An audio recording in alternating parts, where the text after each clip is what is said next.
بسم اللہ الرحمن الرحیم۔ روزگار اور رزق کے دروازے کھولنے کے لیے وظیفہ۔ وظیفہ یا فتاح ہو، یہ اسم مبارک اللہ تعالیٰ کی طرف سے ہر قسم کی رکاوٹوں اور بندشوں کو کھولنے کے لیے بہت مؤثر ہے۔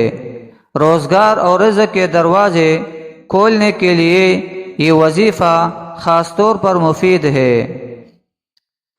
اگر کوئی شخص کسی مشکل کام میں کامیابی چاہتا ہو یا کوئی دروازہ بند ہو گیا ہو تو یہ اسم پڑھنے سے اللہ تعالیٰ آسانیاں پیدا فرماتے ہیں۔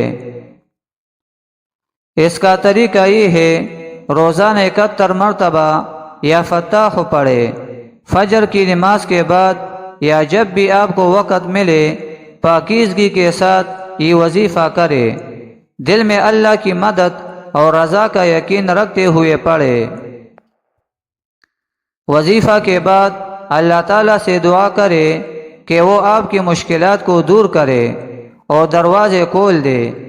یہ وظیفہ رکاوٹوں کو دور کرنے، کامیابی حاصل کرنے اور روزگار کے مواقع بڑھانے کے لیے بہت مؤثر ہے۔ اللہ پر یقین اور اعتماد کے ساتھ اس وظیفے کو کرے، انشاءاللہ بہترین روزگار مل جائے گا۔